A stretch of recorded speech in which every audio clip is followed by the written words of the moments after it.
there it goes. Hi, everyone. Welcome to the robotics debate. My name is Aimii. I'm an associate professor and then research lead in robotics at Ingenuity Labs, and I'm really happy to moderate the debate today. I think we're going to have a lot of fun. Just to give some context to the debate, with over 300 companies in the robotics sector across Canada, 88% which are domestically owned, Canada has a growing robotics industry that largely exports robotic technologies to foreign markets. So domestic adoption of robotics across industrial sectors could offer a real opportunity for economic growth, especially given the current global economic challenges. One method could be to stimulate such growth through establishing a national robotics strategy. For example, Canada was the first country to adopt a national AI strategy in 2017 to establish itself as a global leader in AI. The strategy involved investing in 3 national AI institutes, as well as committing significant funding to build domestic AI compute capacity. So perhaps a national strategy would help Canada's robotics landscape advance, or maybe it's not necessary. So it leads us to the debate question for this year, which is National Robotics Strategy, Canada's Leap Forward, or a Futile Pursuit. So to tell you a bit about the format of the debate, I will first introduce the panelists, and then we will have 5 minutes each of opening remarks from each of them before diving into discussion, and then some Q&A from the audience. Then there will be about 2 to 4 each of closing arguments from each panelist, and then we'll have lots of time for a debrief and more questions from the audience. So you guys think of questions while we're up here chatting. You should have access to a poll, so there's a QR code on the agenda, which was given to you by the lovely Ingenuity Labs staff and students. So if you haven't yet, it's up there too. Please respond, and we'll show the results later on. So you haven't done that yet? Do that really quickly. So I am very happy today to introduce 4 distinguished guests with me today who will argue for or against the need for Canada to have... Sorry, Amy, let's see what the audience comes up. Let's punch in your results. Oh, sorry. And let's see what the poll is. You can see how it's going down there. Okay. This is the stage for the participants to see what they're up against. Right, yeah. Data analysis piece.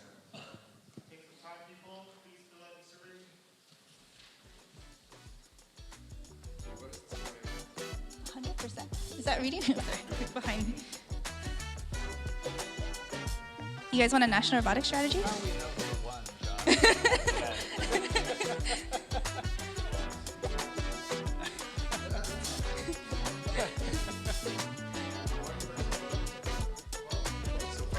This is not a scientific experiment. 12. I think there's more than 12 people in this room, all of you, who have not voted yet. Yeah, grab your phone. Grab your phone. I'm just going to sit here and stare until you do. So. There have to be stakes here.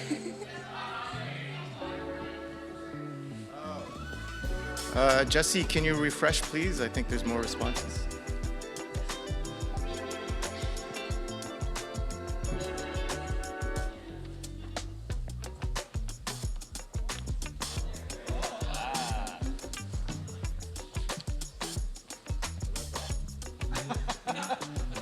Come on. Okay, I think that's about the results. Here's where we're started. So we can switch back to the poster and have at it. All right, so we'll see how this debate goes, and maybe the sides will sway you different ways, because I'll have a lot of things to think about. So to move on, I'm happy to introduce our 4 distinguished guests today who will argue for or against the need for Canada to have a national robotics strategy and maybe sway what you've voted just a few seconds ago. And just to note that we've assigned a side to each of the debaters, so what they're arguing for doesn't necessarily align with their true beliefs. So after we have our closing arguments, we'll have a debrief so they can actually come out and say how they truly feel, but just keep that in mind. So right now we've given them sides, and so we're going to argue from these perspectives. So on the for side, we have Hallie Sigel and Josh Marshall. So Hallie Sigel is the CEO of the Canadian Robotics Council, which engages with industry leaders, researchers, innovators, and policymakers to strengthen Canada's robotics sector. Some of you may have been at the lovely CRC Symposium yesterday, which is at the same beautiful venue. And prior to her current role, she was Managing Director at the University of Toronto Robotics Institute. Josh Marshall is a full professor and associate department head in the Department of Electrical and Computer Engineering at Queen's. He was also the founding director of Ingenuity Labs, our director for many years, and heads the off-road robotics lab focused on autonomous robot applications in mining, space, marine, and defense, as well as in other harsh environment applications. So this is our for side. Page. And then on our against side, we have Jason Miller and Gabriel Gomez. So Jason Miller is the Canada Research Chair in Ethical Engineering of Robotics and Artificial Intelligence, and Associate Professor in the School of Engineering, Design, and Teaching Innovation at the University of Ottawa. He directs the Canadian Robotics and AI Ethical Design Lab, or CRADL. And we also have Gabriel Gomez of Electromate, a Canadian distributor of robotic, mechatronic, motion control solutions, and collaborative robots for the industrial automation industry. So please, thank you all for being here today, and let's just give them a round of applause.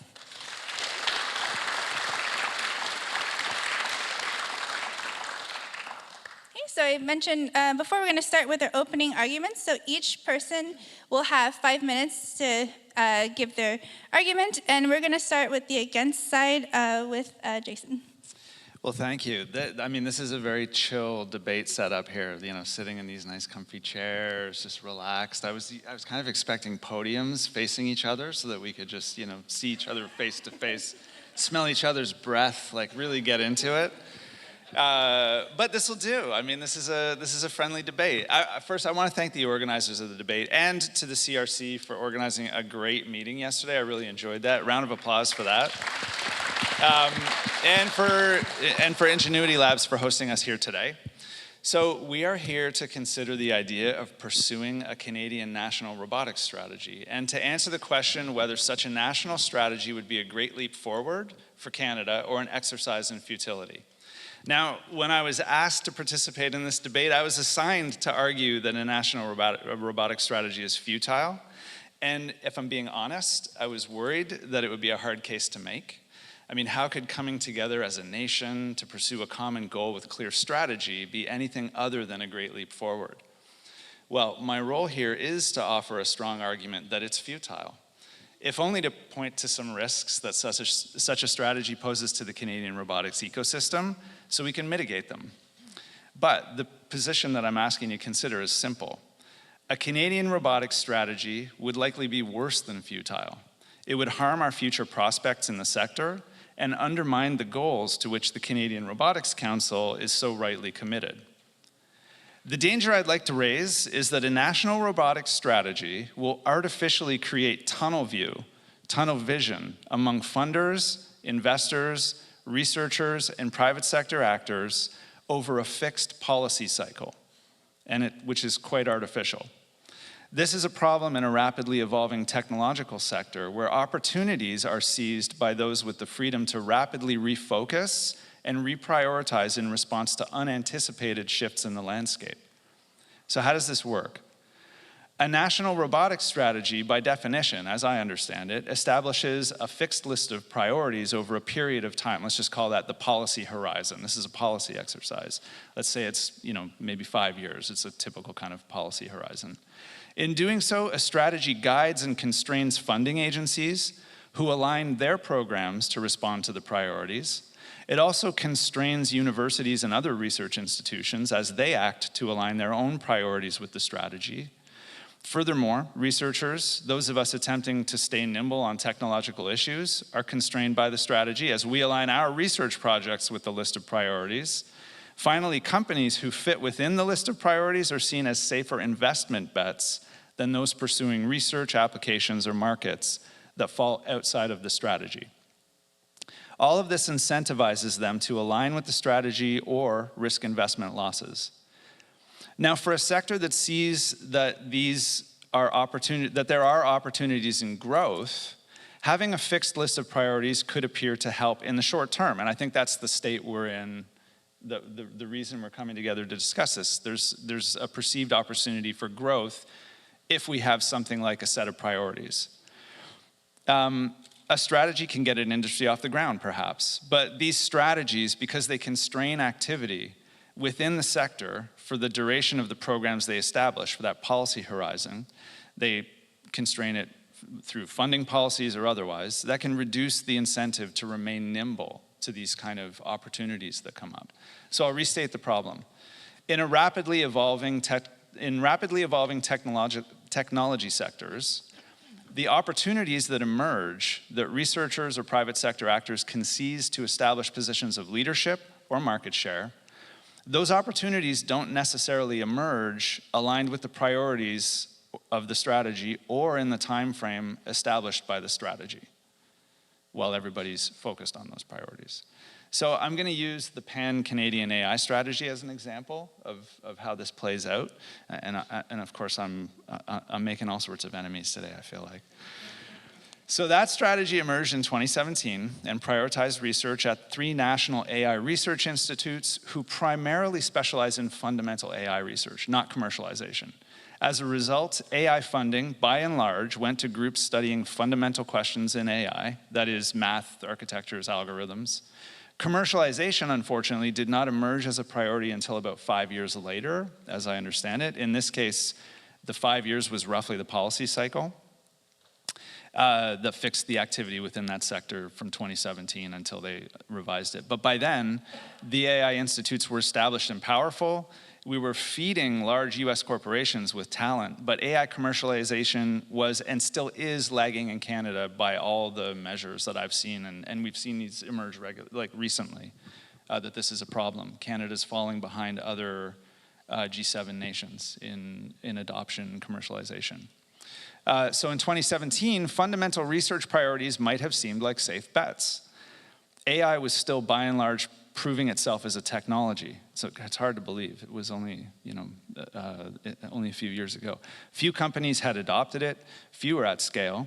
The return on investment with AI was not clear, but what is clear is that the national AI strategy, with its priorities fixed on fundamental research, was working against the possibility of scalable commercialization for that, over that policy timeframe.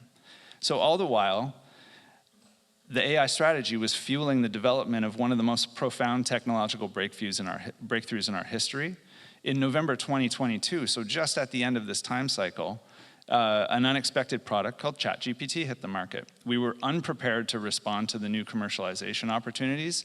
We missed the opportunity to pursue those types of products earlier on. We were just realigning our updated strategy, and despite our talent playing an oversized role in the development of LLMs, all of the economic gains were concentrated south of the border. So, I'll close with this. A national robotics strategy runs the risk of focusing too many of our research and commercialization efforts on too few priorities over too long a period, leaving us vulnerable to missing the opportunities that arise unexpectedly in a rapidly evolving technological space. We need a robotics ecosystems that is constantly primed to exploit curiosity, flexibility, rapid response, risk-taking, and exploration. And a national robotics strategy will not do that. Thank you. Thank you. Thank you.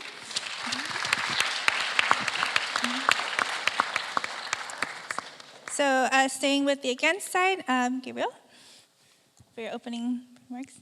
Absolutely. Thank you, Aimee. So thank you once again to the Canadian Robotics Council and to Ingenuity Labs for this opportunity. It is definitely an interesting position to come out in public and on record.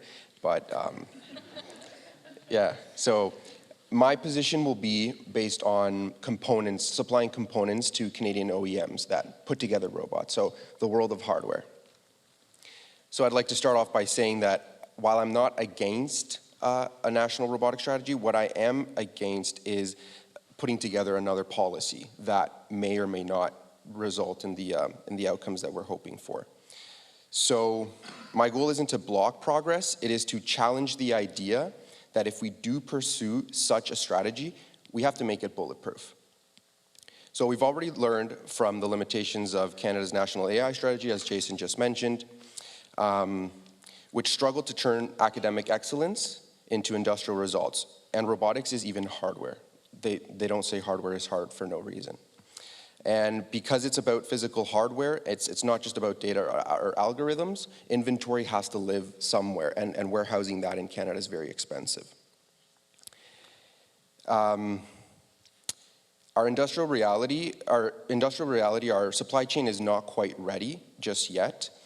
We do have talented robot builders and integrators, but we don't have the components-based economies of scale in the industrial ecosystem that can sustain robotics manufacturing at larger scale.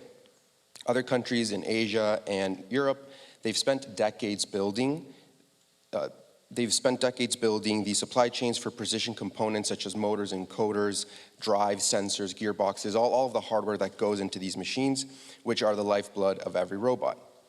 Here in Canada, we rely heavily on imports for those parts, and our dependency limits our ability to scale production competitively, and that makes hardware innovation far more expensive. The challenge isn't that we shouldn't build robots or use them here, it's that we should first build the infrastructure and the supply chain networks that make it economically viable. Until then, our competitive edge lies on integration, customization, and application, but not on the volume production locally. So if I add a little bit of a political edge to this, let's put ourselves in the shoes of a policymaker in Ottawa or any mayor of any town. So they serve their constituents, right? If we publicly endorse a robotics strategy, the first question from the population might be, so you're bringing in machines to replace us? Tradespeople, welders, carpenters, machinists, they already face hardship in the reality. And they're anxious about automation. I see this every day. My company, we supply not just components, but also turnkey automation solutions. And sometimes it's a struggle selling that vision internally. There are a lot of people who might feel a little bit threatened. And I think that it's our job to help them see that robots are there to enhance their experience at work. So any serious national strategy should also answer, how are we helping the communities that are adopting robotics? How will we reskill and inspire the next generation before they enter the workforce? How am I doing for time? I lost track. Okay. So I'll wrap up with a multi-generational problem requires a multi-generational solution. If we want a higher adoption rate of robotics, we need a multi-generational approach. Now, what does that look like? Tomorrow's decision makers are in classrooms today. If young Canadians don't see STEM as fun, cool, and worth pursuing, we'll never have the skilled leaders to drive adoption later, in 5, 10, 15 years down the line. A really good example of this is programs such as First Robotics Canada, wonderful organization, and the local STEM initiatives are critical for this, right? So we have to inspire, we have to spark that burning desire in their heart to get more involved into these activities. Long before they become a plant manager or a CEO who's debating, do I adopt robotics at a higher rate or do I hire more labor? So given that I'm kind of out of time, I'll leave it here. Thank you.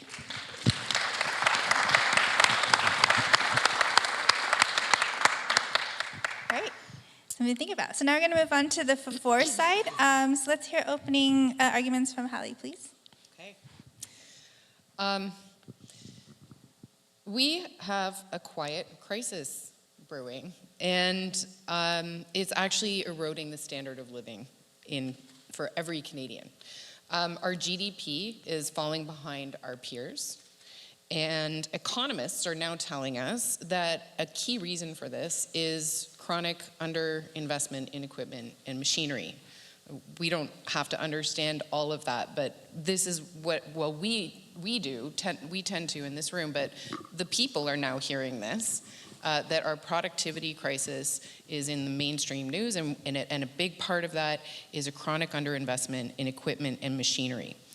Now, year after year, our businesses, and especially the small businesses that make up the most of our economy, they're afraid to make the capital investments needed to boost output per worker. And the reason for that is that they just don't know if it's going to pay back. And they're not sure they're going to have the supports in order to be able to do that. And at the same time, they're also competing globally and using older, less efficient equipment, and tools than their international peers are. And that gap is what's actually costing us billions and directly suppressing the wages of our workers, and we are not investing enough in proven technology that actually drives growth. Now, the big irony in all of that is that we are actually a global pioneer in robotics R&D, and it's not a foreign technology. It's baked into our national DNA, and it's actually part of our national cultural heritage. If we go back to CIFAR, its very first program, which was launched in the 80s, was called AI, Robots, and People.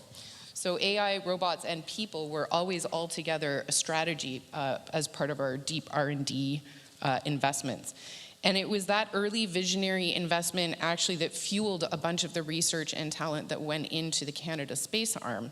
And that is what gave us an international reputation for global excellence in research collaboration, international research collaboration, trustworthy robots that can operate in critical and challenging environments. And that program also built a priceless talent asset, and it was a deep talent pipeline of world-class expertise. And here is where the tragedy comes in, because when that original Canadarm 1 program began to wind down, that talent had nowhere to go. And that means that because there weren't jobs in the domestic economy that matched their skills, and so they left. And we watched as our brightest people, many of our brightest people in robotics left, and we became net exporters of talent. And they took their knowledge, and they took, that was built on decades of public investment, okay? And they used it to make other countries more productive. And that ought to make Canadian taxpayers kind of angry and a little distrustful, actually. So we failed, we policymakers, we as a nation, we failed to translate our historic tech leadership investments in these areas into sustained economic advantage, okay? And the situation today is frankly structurally defeating. Like, it's impossible in the current status to overcome, because in the current structure, we have robotics is now matured. Canada is home to a number of world-class robotics companies, and most of these do their majority of their business overseas. Okay, so think about that for a second. Canadian robotics technology is primarily being used to make companies in other countries more productive. Okay? That means we're actively exporting the very productivity-enhancing tools that our own economy desperately needs. It's the core problem. We are excellent at developing robotics technology, but abysmal at adopting it. Our robot adoption rates are shamefully low compared to our global peers. We all know the numbers. It is not a failure of R&D policy, but a failure of commercialization and adoption here at home. We have built a literal conveyor belt that ships our hard-won and expensive IP and talent to rivals, who then go and widen that very productivity gap. And our chief economists are desperately trying to figure out what the problem is. Okay, but we've lived for years on cheap natural resources in this country. We didn't need to invest in this, and so we chose not to, but that's not working for us anymore, and we can't afford to let this expertise leak anymore. So a national robotics strategy is not a massive new R&D push. It's about capturing the value of the research and talent we already have. It's got to be an adoption strategy. It's got to focus on 3 pillars. We need, first, the right targeted investments because specifically for Canadian businesses, SMEs that drive our economy, they have to invest in and adopt robotics and automation. And they need the right incentives, because the current AI digital adoption strategies have not worked. They don't take into account the longer timelines, the higher costs that it takes to deeply embed AI and digital adoption into the physical sectors that actually drive our economy, like construction, manufacturing. And we also need ecosystem coordination. That's why the CRC came up. We have to build the on-ramps for adoption. We need a national network of facilities and people that can demonstrate that robotics is not a risk. and that is actually going to help firms overcome the high upfront costs and the perceived risks of automation. And we need a talent recapture and reskilling plan, because we have to make sure that our skilled robotics people, that they see a future here, a future of work here for themselves, and high-skilled jobs across the country in the key sectors that actually drive our economy. And we have to prepare our existing and our future workforce for a more automated future. So National Robotics Strategy is not just an industrial policy, it's a productivity strategy, it is a wage strategy, and it's a national retention strategy. And it's, I believe, the essential next step that we need to make sure that our historic, deep investments in robotics finally bring returns, the full benefits back to the taxpayers who invested in it in the first place. The risk is high. We're seeing a growing gap between the high-tech haves and the low-tech have-nots, and we will see an erosion in the society we have built around our public education and our public systems if we don't address this. We need to bring this higher productivity, higher wages, global competitiveness back home to the Canadian economy.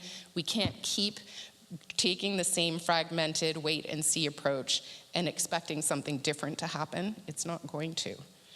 The time to automate is now, while we still have capacity.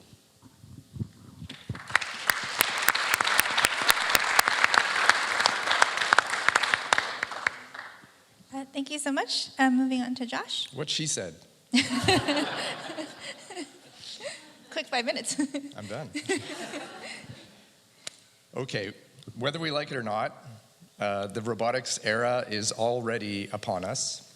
The question, I think, for Canadians is not whether our economy is poised to sort of flourish or flounder. It's how are we going to get there together, right? How are we going to get there where robots start taking over the tasks that we're really not willing to do ourselves? I'm a practical guy, so I have 8 reasons why we need a national robotics strategy, and I'll try to briefly go through them in my 5 minutes, maybe less. And the first is that we need to define some vision and objectives. We need clear national goals, right, to achieve what we want with robotics. What do we want to achieve? Is it economic growth? Yeah. Is it competitiveness internationally? Yes. Is it public service efficiency? Is it more investment in Canada? Yes. We need a long-term vision, right, to align robotics with the broader national priorities, right? And we have right now a bit of a disconnect, or we're spread out at least amongst many different priorities. It's not that maybe we're not already there, but we're spread out. We need funding for R&D, frankly, and again, that's also spread out. We need to sort of invest in those foundational and applied robotics research. Universities, research institutes, private sector partnerships need to become a priority, and we need a mechanism through which we can do that. We need tech transfer mechanisms, right, to encourage commercialization. Something I see in my job all the time is we make great things at the university, and we get them so far, and then there's a huge gap between getting it out of the lab and into the commercialization space. And I don't think we spend enough time and effort on that, and I would like to see a strategy that helps us do that. Third, we need industrial development and adoption. We need our industries, our core industries, and I'm a big supporter of our core industries in Canada, to adopt these technologies. We need mining, construction, agriculture, forestry. So our core resource industries, for example, to adopt these technologies, and without a strategy to help our technologies get from ideas to commercialization, those industries are going to struggle to do that. So we need support for SMEs and startups to bring those new technologies to those core industries. And those are maybe sector specific, and so helping to define those and helping to define those public-private partnerships, I think, would be useful in a strategy. There's, of course, the workforce issue. When we talk about robotics, and we heard about it all day yesterday, there's, of course, the issue of workforce, and are we replacing jobs? We need to integrate reskilling at all levels, right? Whether it's from K to 8, educating our youngest about STEM and about the world of robotics, but not just about the science, but also about the social aspects. And then workers whose jobs might be changed. We need to have them feel safe and confident that they will have the opportunities to get reskilled. And those things come about when you have a national strategy. We need infrastructure and standards, so we need compute, we need other things to support these things. And without a strategy, it's difficult to get money to build those rather large capital investments. And so I think that's a big deal. The other reason is standards, I guess, and that relates to infrastructure, is that without standards and interoperability, all these technologies maybe don't work well together, and a national strategy can help for that to happen across disciplines. There are, of course, the ethical, legal, social considerations that without a strategy or without a broader group of people working on this collectively, that sometimes are left behind. And in my own experience working on autonomous vehicles in the mining space for many years, we were developing way ahead of the legal and ethical, if you'd like, deployments that were happening in mines before the regulations had even come in. So, governments were phoning us at the research lab saying, okay, you've been doing this for the last 5 years, they're already in deployment, there's no regulations, what should the regulations be? So without a national strategy, those things get left behind, and then the public suffers because of that, and maybe even workers. And this looks good for us to have a national strategy because many other countries already have a national strategy, and we want to collaborate with those countries. We are a collaborating nation, so we need to develop global partnerships, and without a national strategy, that's just harder to do. When other G7 nations are out there and they've got a huge strategy already for robotics, they kind of look at us like we're not a partner. And when there's a big Horizon grant in Europe that comes out, and they look at Canada, are we really a partner to? No, they're looking to other countries that already have a strategy. So this will help us to be partners at the bigger scale. And then finally, if we want to know if we're doing well, right? And if our objectives at the very beginning, that point number 1 that I made about having a vision, having objectives, whether we're making any progress on those. And a national strategy can set out KPIs, and it can set out benchmarks. And we can then adapt, and we can evolve over the period of the strategy. So I think an adaptive governance strategy that comes along with a national strategy will help us to make not only technological advances, but also provide societal feedback. Thank you.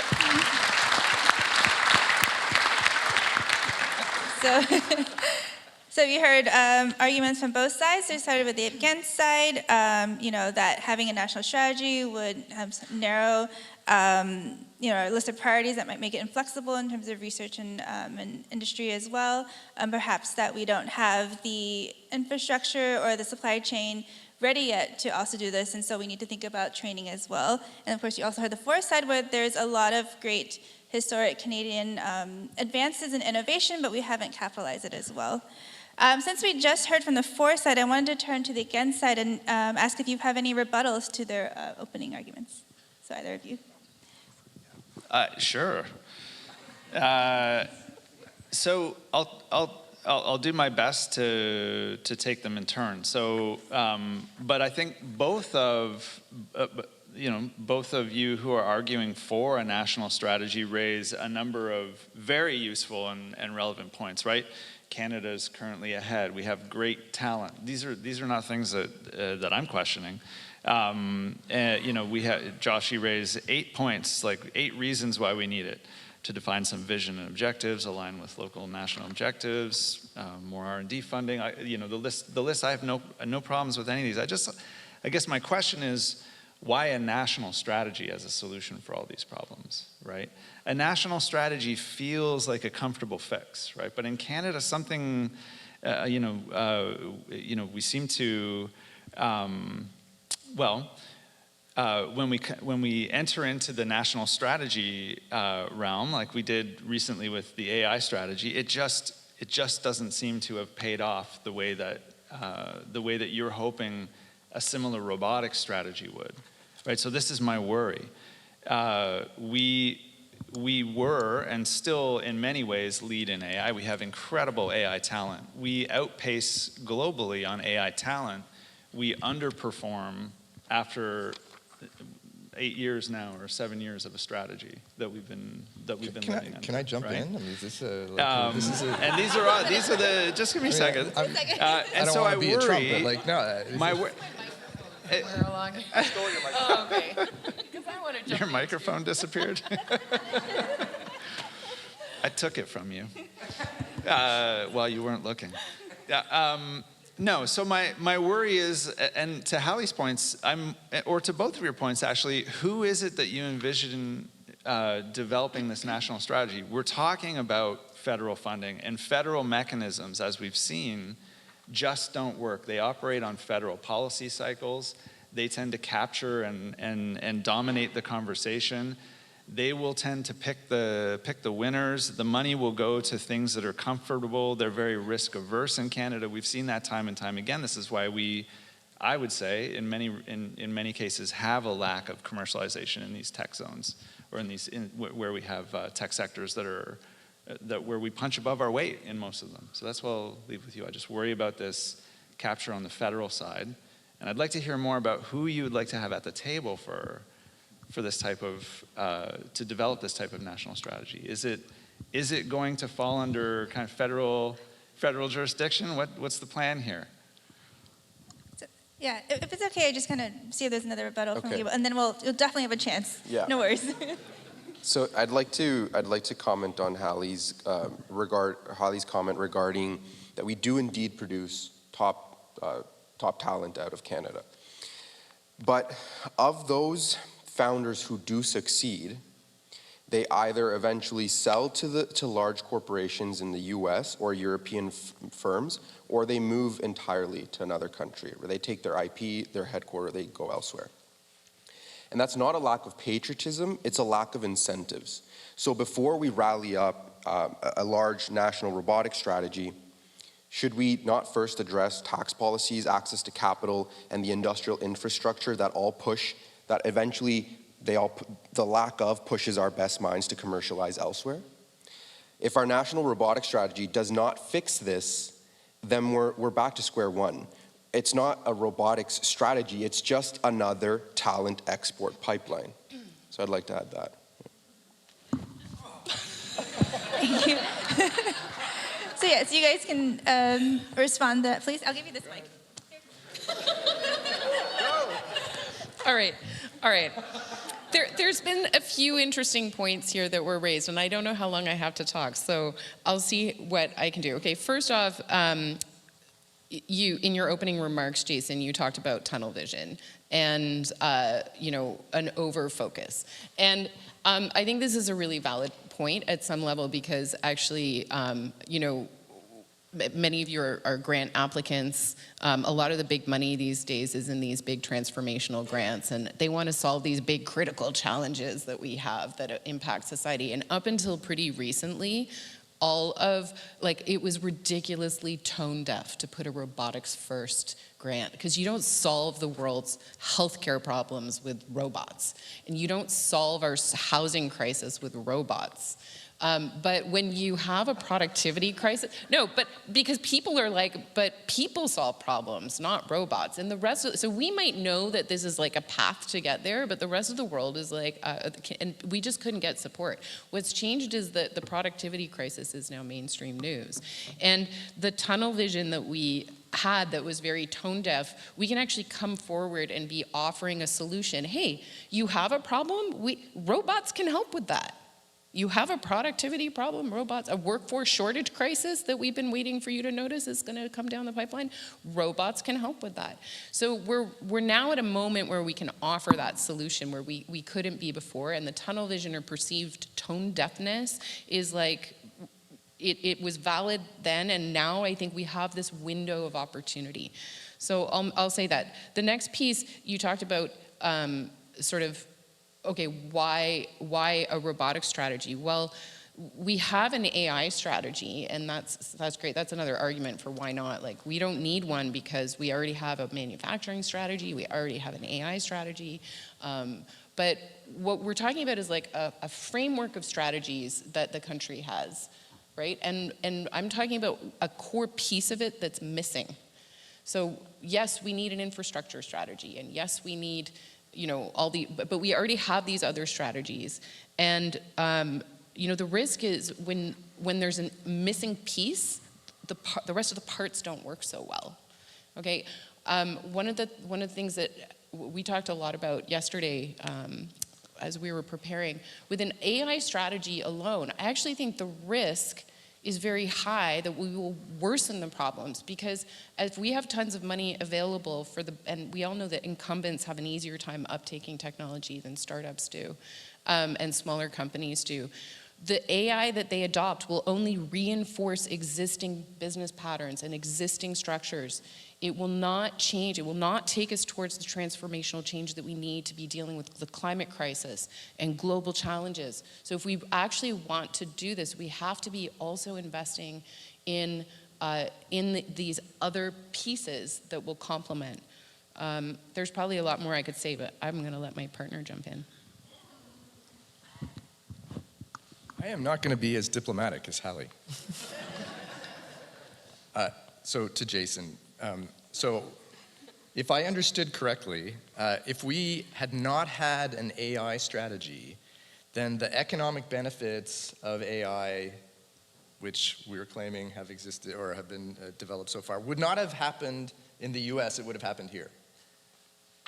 That doesn't make any sense to me whatsoever. Like, we would have, if we had not had a strategy, it would have happened here, but not in the US. I'm not sure I buy that. That doesn't make any sense. That's not my argument. I fail to see the logic. And then the tunnel view thing. Okay, we already have an AI strategy.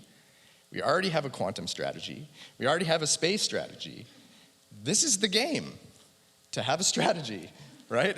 We didn't choose this game. This is the game, right, to have a strategy. So you've indeed pointed out that very eloquently why we are on the outside of the game right now. We don't have a robotic strategy, and we are not part of the game. So we need to get in the game. So unless the game has changed, unless there's a new game to be played, we, I think, need a national robotics strategy. And then you asked, who? I want to hear about who should be the people to decide the strategy. That's the point of having a national robotics strategy, is that the people of Canada get to decide what that strategy should be. They get to have their say about what is important, what are the objectives, what are the vision, right? So that's the point. Who are we, I guess, in this room as roboticists to think we're the only people that might, be able to say what a robotic strategy should look like? Of course we're not, right? That's why we need to have a national conversation about this and understand the possible implications, who's impacted, what we're gonna do, what are the vision and objectives of this possible strategy. And without it, we can just keep chatting every year in the room and have our CRC, but otherwise, it stays here. You keep mentioning the AI strategy, and I'll point it out again. The AI strategy is not accomplishing the things that you hope the robotics strategy will. We're falling behind in every commercialization measure that I've seen recently. We are lagging behind other countries in the G7 and the OECD badly. So if we have, my point is that the strategy doesn't seem to be doing the thing that you're hoping it might do for Canada's AI sector. The AI strategy's been around since 2017. When is it going to start producing the results that you hope that an AI strategy would produce? And why is it the model that we want to use for a robotics strategy moving forward if the people in this room want to succeed in commercialization and bringing and leading the world in robotics commercialization? Again, assigned this topic by the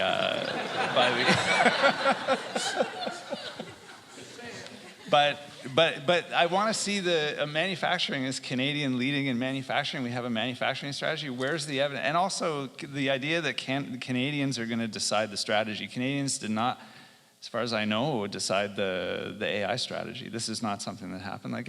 It's something that gets captured in a kind of federal policymaking exercise, and then, you see what's happening now in terms of revamping the strategy. I've been critical of this, so I'm on the record on this, but this kind of sprint to get Canadians' input on the new AI strategy, it's a 30-day sprint. We're given a web form to fill out. This is the kind of consultation on strategy that we get. I'd like to put it out there that the reason the AI strategy is failing to deliver is because it's not focused on robots. No, and I mean that. I really, truly mean that. It's failing to deliver because it's focused on this intangible stuff and only on software. And if we want that to deeply integrate with all of like the real economy, and we are a natural resource driven economy, it has to, the digital stuff has to like actually touch the things that we derive value from. It has to be able to move goods and people and resources and turn them into higher value products. We have a history of shipping out raw materials and then buying them back from someone else at a much higher cost. We could be leveraging robotics and other technologies to do more manufacturing of those resources here in Canada. Is the fact that that strategy is focused just on the software digital piece, and there isn't a plan to take that and hook it into our real economy. That is the problem, and that's why we need a physical AI strategy or a robotic strategy to do the missing piece. And I'll just come back to a couple more things. Manufacturing strategy, we have one, great, but if all we're doing is focusing on the manufacturing sector, we're missing all that. We heard how robotics is dual use, it's multi-use. We have core technologies that can pivot from and could benefit many sectors. So robotics is a strategy for taking success from one industry, from one application area, and multiplying it across others. It is an enabling technology. Oh, and last point, because I'm going to, is national. Why do we need a national strategy? Because this is a global world that we live in, and our international peers are on a race to be good at this. And that's why we need a national strategy, because individual cities or regions or provinces they don't have the license to negotiate global deals the way a country does. That's why we need a national strategy. Can I comment just on the lagging adoption rate? So I'm going to use a very specific example, collaborative robots, okay?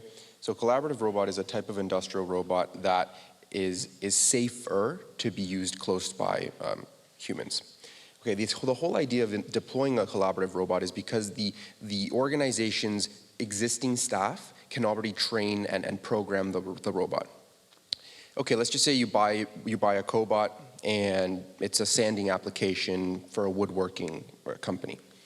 The moment that you try to get the WHSB to sign off on that, Ontario is one of the most difficult provinces in Canada to have the sign off, the health and safety sign off.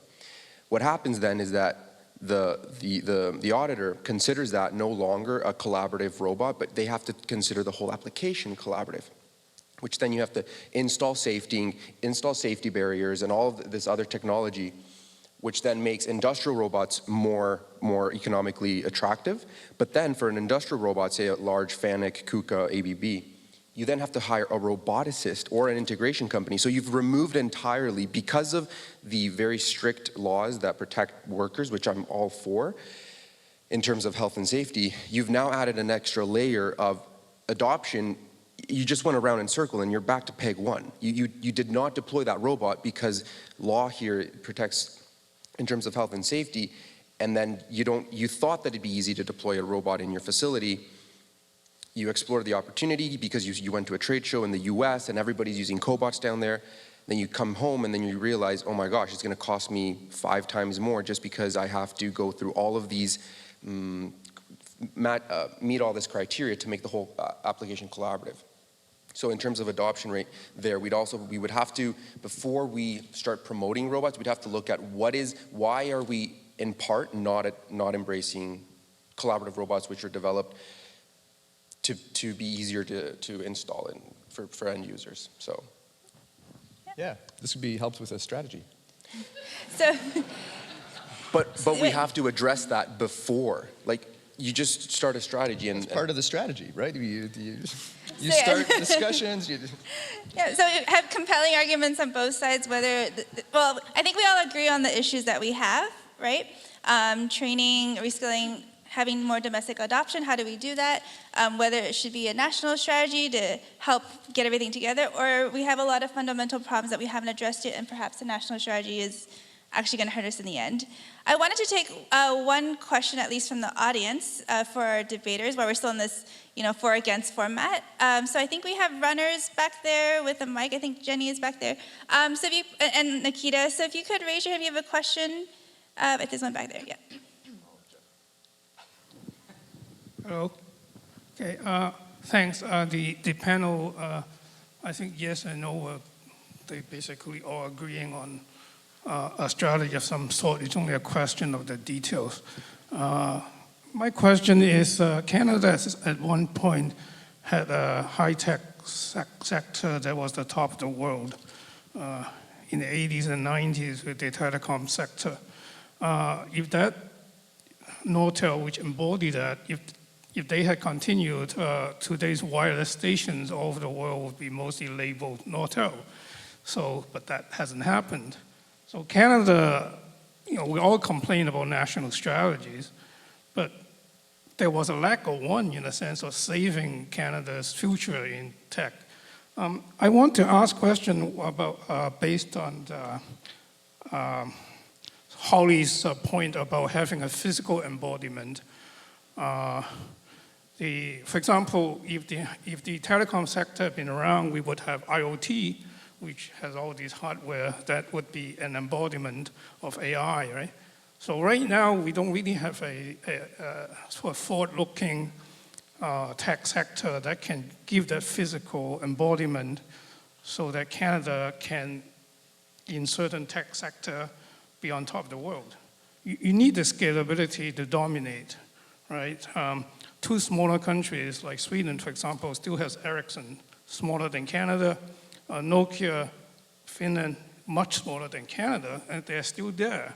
So the notion that there is no, the government plays a role, big role. I don't care whether you call it strategy or not. But the whole point is that Canada has to dominate in something that has physical embodiment that brings together AI and all that, and I don't know what that is. The government cannot be sure what it is. So that's my question.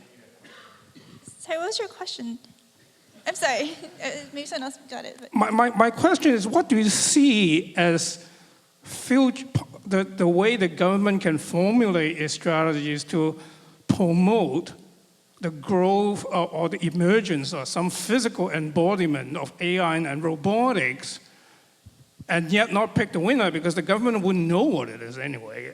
And so that sort of answers the no panelist question. Okay, this is a really good one, and I think what's really important here, and this does come back to strategy because how you design it really matters. And one of the things that's really important is when we talk about strategies, if you over-define, you can head down and get down the wrong path. But if you define your strategy around metrics that are achieving what you want, then it shifts it nudges you into the right direction. So if we're designing KPIs around enhanced productivity, enhanced worker safety, enhanced return on investment, that we're guiding these decisions to go towards what will effectively get us out of the productivity hole. And I think this is where robots really stand out because not only do they achieve those things for us, but many of them these days have increasingly, the metrics are actually built into the very technology so that we can have performance metrics baked in. And that's one of the things that's really exciting to me about robotics that I think not everybody, if you're not in the space, you don't necessarily understand.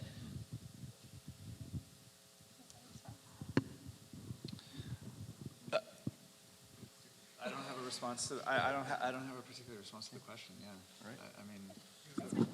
Yep. So I think if it's okay, we move to our closing, and then we'll have more time for questions. So sorry. Okay. And then, because then after the closing, they can relax their sides. So we're going to move on to closing remarks. So each person has about 2 to 4 minutes to make their closing arguments, and then we'll retake the poll and put the results back up. So we're just going to do in reverse order. So we'll start with the for side with Josh. No, I'm going last. Okay. We just decided this right now. Overruled. Overruled, like This is our strategy. This is our strategy. Can I go next? Sure. Okay. All right.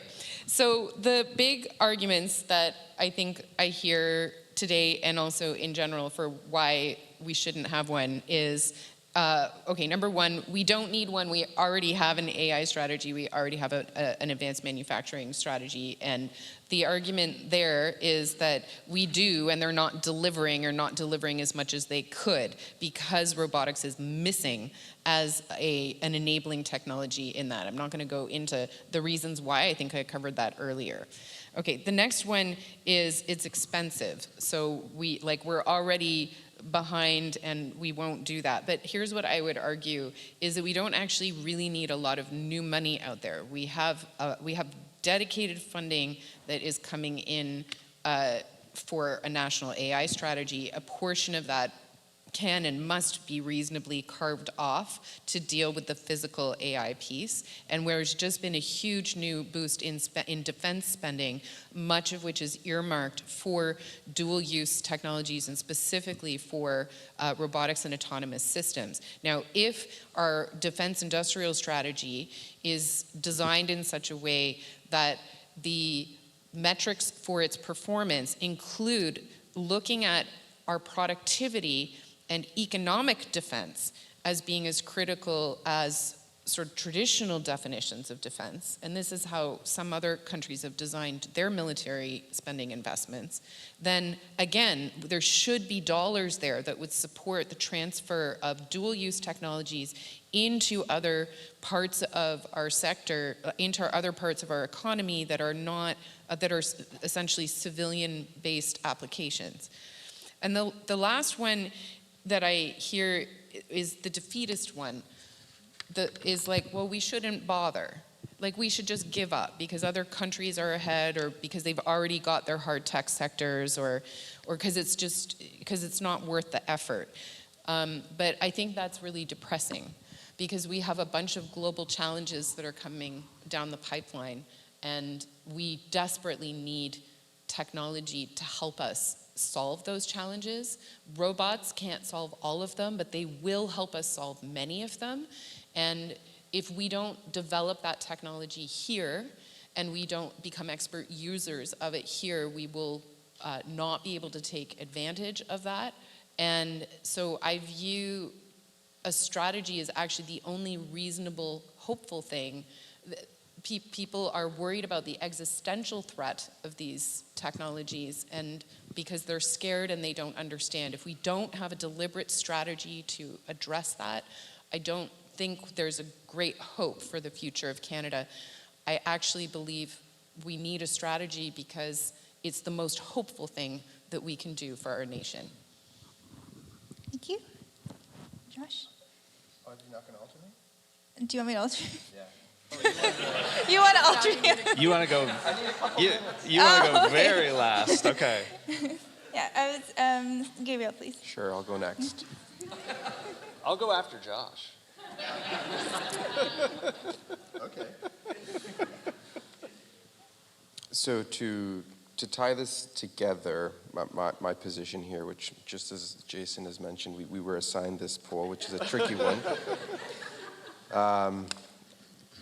So I think that we need a strategy that incentivizes companies to start, grow, and stay in Canada to begin with. But also for the funding that comes, especially from the federal level, what strategy will there be in place to make sure that those companies, once they either start using robots and they become more productive or they start building their own, that they don't leave? Like, how do we address that? Like, you just say, we're going to fund you, but you can never sell. Then that just means I'm not even going to look towards Canada altogether because whatever money I can get from Canada, I'm putting this checkmate automatically from day one. At the end of the day, robots, well, they're meant to serve the people, right? As Canadians here, to make work safer, cleaner, and more productive. But if we forget that and we design a strategy that sounds great on paper, so excellent in theory, but we fail to address the economic and industrial, the human realities of this country, then we've missed the point entirely. So once again, I'd like to make this strategy bulletproof, and I'm trying to find any angle where there could be a gap. So I don't oppose it, but I want to refine it. I want to make sure that it truly stands and it's tailored for the Canadian economy, not just replicating exactly what Germany has done or what Japan has done or what South Korea has done. So we have to learn from it, but we can't just copy paste. Canada, geography is different. We're a country of newcomers, myself included, and we can't just work we can't just try to implement what has worked in other countries, because we speak so many different languages in Canada. We come from different parts of the world. We're a country of immigrants, and other nations that have successfully deployed and implemented a robotic strategy, they might not represent as many cultural backgrounds, ethnicities, and all the ways of thinking that help. They're already born into a nation where they kind of think alike, right? But in Canada, we have to address the very, very diverse nature of our nation, which makes us extremely strong, but in other ways. So I'd like to wrap up with that. Thank you. Josh? Yeah. I'm going to take a very different approach to my conclusion. And this is either going to go well or very poorly, as you can tell by Hallie. But we'll see how it goes. So I am not a Silicon Valley tech bro. I don't build robots to take over the world. I don't wear a lab coat every day, but I do wear flannel when it's -30. And yes, I say sorry when my robot bumps into someone. I build machines that help, not harm. I design systems that move with purpose, to walk, to lift, to explore, to care. I believe in precision, in resilience, and in the quiet power of engineering. I've tested robots in snowstorms, in labs where the coffee flows stronger than the Wi-Fi. I've taught students to think critically, to build ethically, to innovate with empathy. I believe in teamwork, not my own ego.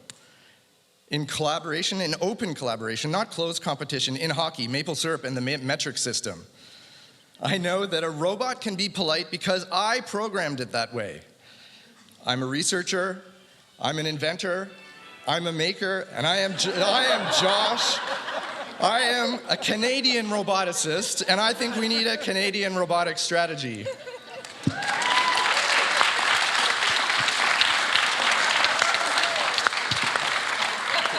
Please don't drop the mic. Thank you. I think it's going to be the new song for Ingenuity Labs. I'll follow that. Yep. Josh, I think you've made the case for what we need is a robotics czar, not a robotics strategy.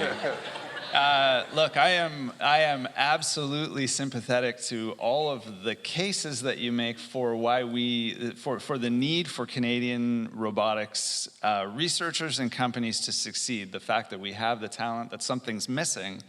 What I haven't heard is that we need a national robotics strategy. That's the one thing that I think, that's the case that you haven't made. There are many things that you've made a case for. What I hear is that the national robotics strategy is this magical missing piece in a network of strategies that will supercharge them all somehow. I don't see that. What I see is a lack of evidence that strategies of these types are producing the results that people hope that they would produce. So there is a missing set of evidence for the claim that we need a national robotic strategy. Maybe a strategy of another kind, maybe a robotics czar. So we're here to ask the question, is a national robotics strategy, do we have the question up there? A national robotics strategy, Canada's leap forward or futile pursuit? I'm going to suggest that what you've made the case for is that it's a leap of faith forward at best. And I'll leave it at that. Thank you. Okay, we've cleared the results. Time to punch in again. Let's see how everybody did. How's the poll doing? Yeah, I can see it on your monitor here. Oh. Oh, wow. Votes in. Let's change from last time. 59? So it was 80-20. Oh, 50. 80-20 to start with. Oh. Almost 50-50. So. So yes, I've heard a lot of compelling arguments today, and I think there's a lot of things to think about, right? And I feel like one of the main things is how do we grow robotics in Canada? How do we get the training there? How do we get the infrastructure, the supply chain? Is there a McMaster car we can make to order, or components for our hardware, for instance? Many things to think about. I think we all agree on that. And then, of course, the debate of today was whether there should be a national strategy or not. So like I said earlier, the panelists were assigned aside. And so I guess I want to start with, does anyone who was assigned aside want to clarify their actual feelings on the position? If you want to, please go ahead. Yeah, just before we get there, sorry. It was 80 Canada's leap forward, 20 before we started the debate, and the results have shifted. So I guess the result is that the Futile Pursuit side won. We have about the same response. Oh. Is that the result? More people voted later than at the beginning? Oh no, this Do we have this is scientific. Are you questioning the data? Do we have the same number of friendly voters? competition. Yeah, we moved. Sure. Do we Well, have we the same moved the number of needle, I'll submitted take votes as an hour ago? Pardon me? Do we have the same number of submitted votes as an hour ago? Roughly, give or take 5. Yeah. We are analyzing Okay. the results. Okay? So, All right, can we just a round of applause for the debate? That was a tough one.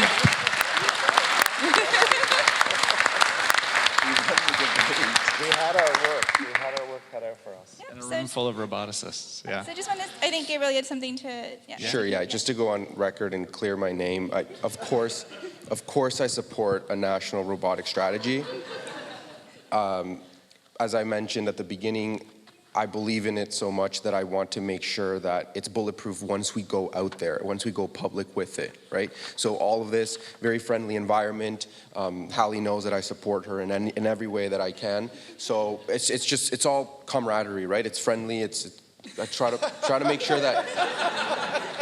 Yeah. We're good. We're good.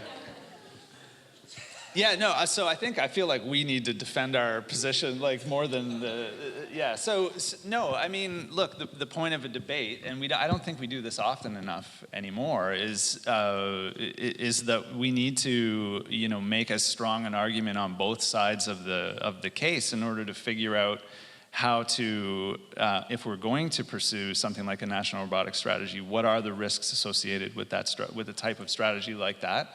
And how can we develop a strategy that's robust and that avoids the kinds of things that the traps that we've fallen into in the past, and maybe is the very thing that gets us thinking a little more nimbly about policy.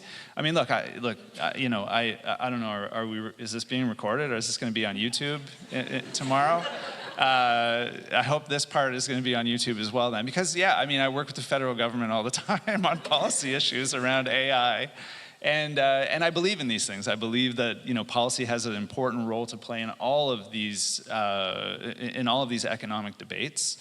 I'm a researcher. I depend on federal grants for most of my work. So I'm an ethicist, but I am an ethicist to put this so the Canada research area that I have is robotics, the ethical engineering of robotics and AI. I put the robotics there first for a reason, and it's the thing that gets flipped the most often when people introduce me. They assume it's AI, sometimes only AI, and sometimes AI and then robotics. But I actually, it's a personal thing, but the robotics, I do believe, is a huge piece that we are missing with the kind of focus on that we've had on AI in the last little while. So I do think that this is a very important debate that we have to have, and that it's an issue that is worthwhile considering. And if a national robotics strategy emerges, it's in good hands, right? We've got the czar and this amazing organization. And a theme song. Yeah.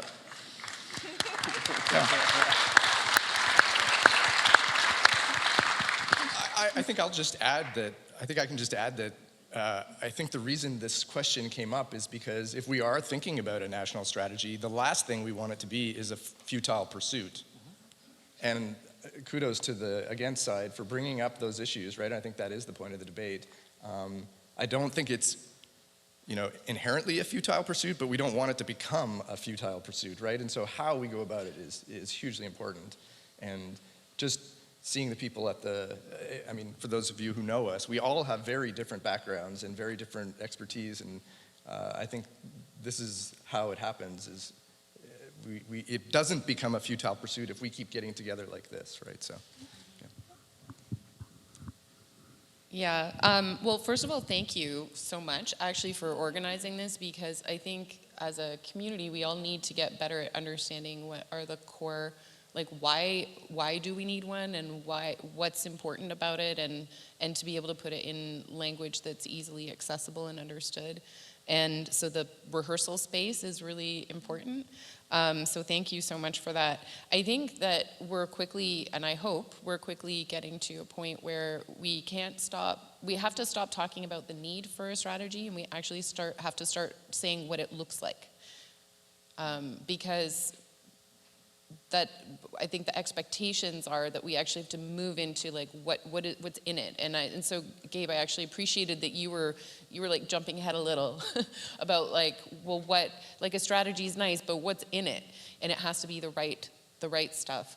I'm a communications person by background, actually, not an engineer or a computer scientist, and so there's a lot that I personally can't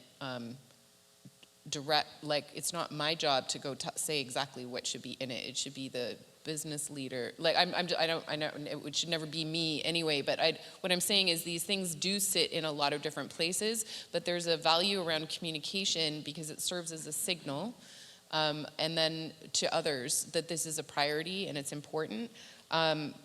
I think we do need to start moving very quickly to what should be in it specifically, and what are things like the targets and the priorities that should be inside such a strategy, because until those are clear, and if there's one thing, Jason, you probably can confirm, but I've heard from policymakers again and again, they can't do anything with complaints. We don't have a national robotics strategy. They're like, great. I can't do anything about that, but if you tell me what I should do, what do you need, be specific about it, then they can start to work on designing policies that that are specific to meet the requests. So we have to be very clear what exactly the requests are, and there's a lot of work to be done, I think, in order to define that, and of course a consultation process, and that's ongoing, because a strategy isn't a thing. It's a living process, and it needs to be refined over time so that we don't get locked in to tunnel vision. Thank you. So I want to make sure there's time for questions. Sorry, there was one there from last time, so I'll start there. I wish I had like 15 minutes to prepare this question, but I'm gonna try and explain it as best as I can. I really like the futile side. I think Gabriel mentioned to kind of prepare the young generation and to get them excited for STEM and all the robotics side. But I also really liked, I think Hallie mentioned it, that a lot of outsourced talent is kind of what a lot of companies are seeing. So like, I guess what I want to know is, how does this strategy fit into that? If I'm going to put in the effort and the money and everything that kind of was put into me, learning about robotics, trying to be in the field, that, and then also that, with AI coming in, AI is taking jobs, for example. Now you say that there's a productivity issue. Well, what is the reason for this productivity issue? Is AI and robotics the solution to this? I hear that the average Canadian makes 30% less than the average American for these jobs. I hear that Canadian companies are maybe not investing into their employees like the way that they could be. So me as a young Canadian, and even the current Canadians that are working, how is this strategy going to implement this security that if we go into robotics and if we put our effort into Canada, that Canada will also put its effort into us? Yeah, exactly. I think you raised some great points, and of course one is critical mass, and that is why I think the council was created, was to give this critical mass more visibility and to make it easier for young graduates to find a network of jobs to catch them. A lot of where I was hearing when I was at U of T is many students would leave and then they would be like, I'm going to Silicon Valley because if the startup that I'm working for fails, there's like 20 others that I can go to. And so we want to create that, but there's actually more here than we sometimes know.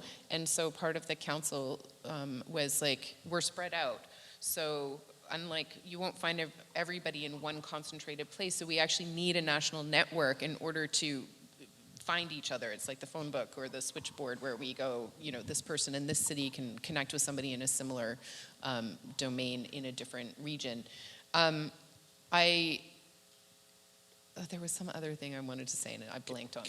Can I add something? Just on point in regard to the network that Callie mentioned right now. 2 weeks ago, I was fortunate to attend EMO in Hanover, the machine tool trade, and within one of the halls, Germany has an ecosystem of small clusters, and you can find them on LinkedIn as DE:hub. And it's really interesting what they've done, which is they've created this database, this national database of organizations that are working.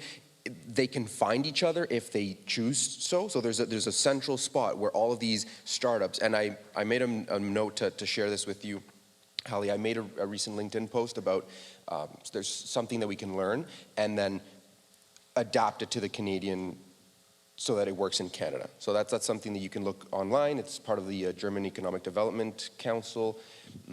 Really interesting stuff that's happening there. So I wanted to add that.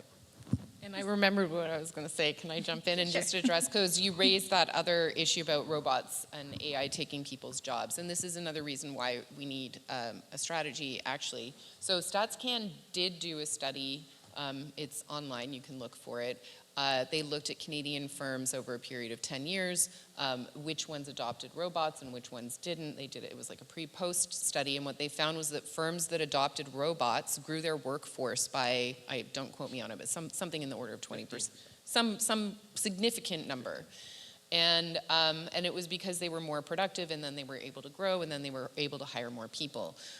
We hear a lot about in the news about robots taking jobs. We need to actually study specifically the impact of these technologies, not in other countries and rely on third-party information. We have to study the impact on jobs here in Canada in order to understand and address the challenge and make sure that the workforce upskilling and all of those packages are in place to help people. And without those numbers, we can't do much. The other piece that we don't talk about, and what I would really like to be able to get us into the position to do, is the jobs that robots create and the number of workers who are in this space, because it's people need to see and understand, and politicians need to see and understand that this technology in this community contributes to GDP, and it contributes through job creation. And it's those two pieces that economists need to hear, that politicians need to hear in order to back any kind of investment in public dollars. This question back there. Oh, sorry. Yeah, thank you for the discussion. It was really interesting. And I have 2 comments and 2 questions. The first comment for Jason and Gabriel, it's not your fault, it's Ramsey's fault for the topic. And Jason, thank you. Really, you brought very good arguments. I think if you weren't here, that it wouldn't be that engaging for us, because we always think that it's really like leaping forward and we need it, but when you see on the other side, now you're opening eyes. My question for you is, what is the main flaw of AI strategy? Like when you're seeing it, that you're saying that we are not seeing what we wanted to see based on the AI strategy. What's missing there? What's the mistake there that we need to learn from it to use it for robotics strategy? And my question for Josh is, what exactly you want to see by like the robotics strategy, and what do you want to have in the strategy specifically that you think it will be the main thing in the strategy? Thank you. Well, thank you for the comment. First, Okay, so what I can't do is give you like a detailed analysis of the AI, the pan-Canadian AI strategy, and tell you what they should have put in it in order to fix whatever. I mean, the main point I was trying to make, and I think it's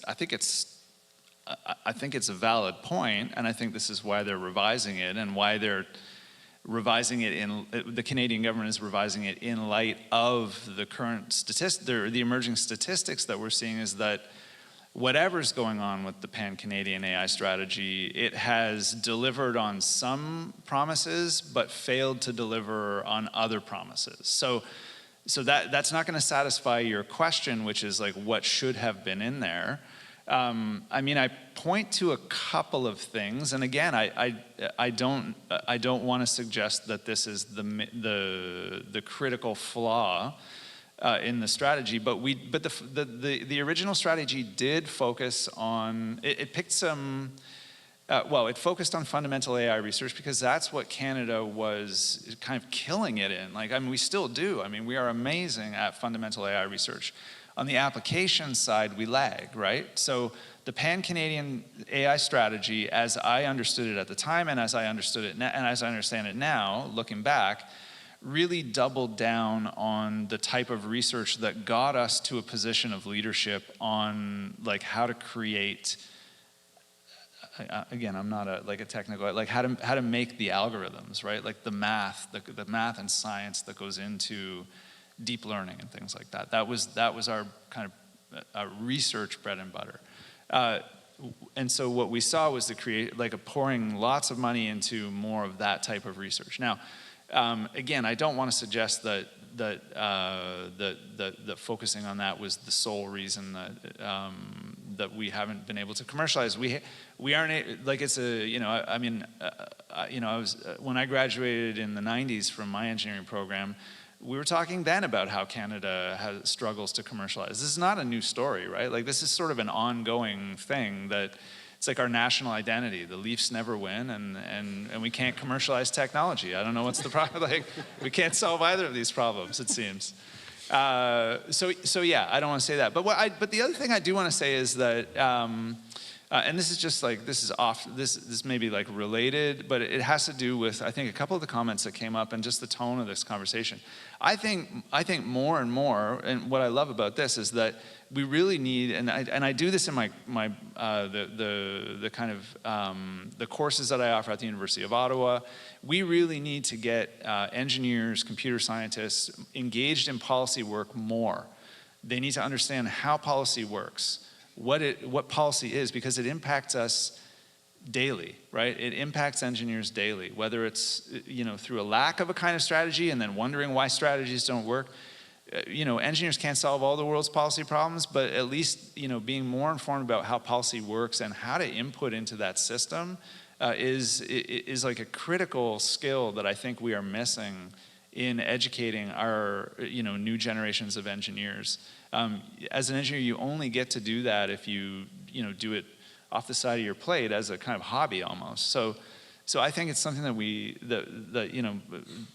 need to be doing more and better in order to graduate engineers with a kind of policy sophistication to engage in these conversations in a way that maybe is more productive and would help us all in like future endeavors to figure out what kind of strategy do we need for what kind of sector. Yeah, that's just a side note, but it's something I'm passionate about. So.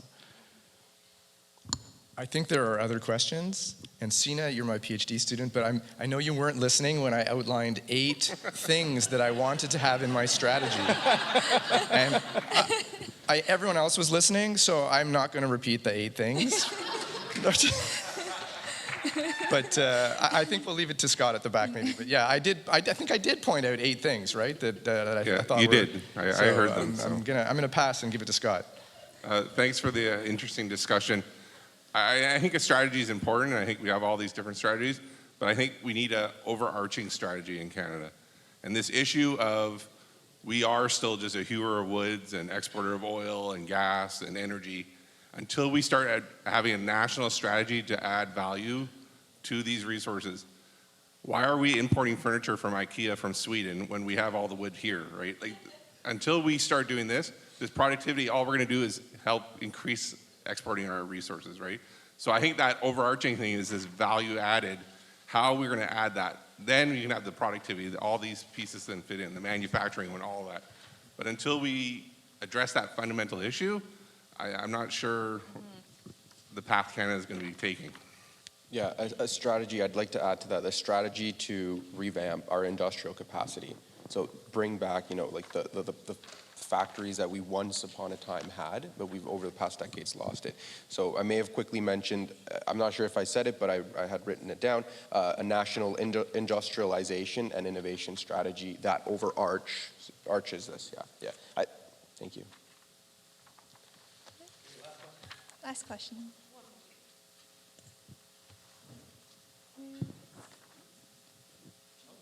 Sure, thank you. Well, it's not more of a question, but I just wanted to point at the fact that back in the 90s, we had an Institute of Robotics and Intelligent Systems, IRIS, which was part of a network of centers of excellence. And it was sort of unofficial national strategy, and so much good came out of it. And many of the professors that are teaching robotics in this country benefited at the time to develop the knowledge that they need to educate others. And also companies that came out of that initiative, for example, Motion Metrics, came out of it. It's a mining company, and it was a huge success. So I think if a strategy is wisely laid out, I think we can benefit from this. So, and that national strategy, kind of unofficial, went for a while, and in mid-2005 sort of died out because the funding finished. So everybody became like isolated, silos, working. And I think a national strategy will help that I think revise the momentum, improve the momentum that we had at the time. I think you raised a great point. It did come up in yesterday's conversation as well, which is the need for a strategy that is consistently applied. So, I mentioned how after the first Canadarm program went down, we lost a bunch of people. So we invested in, and then it wound down, and then we lost. Same with the pre-CARN and IRIS that you're speaking about. A lot of energy was put in, and then it was wound down, and then that got lost or diffused. And every time that happens, we lose IP and people to other places, and then it costs more to build that back up again. And so I think part of what's needed is it doesn't need to be a lot, it needs to be consistently applied over a long period of time, because startup costs are high.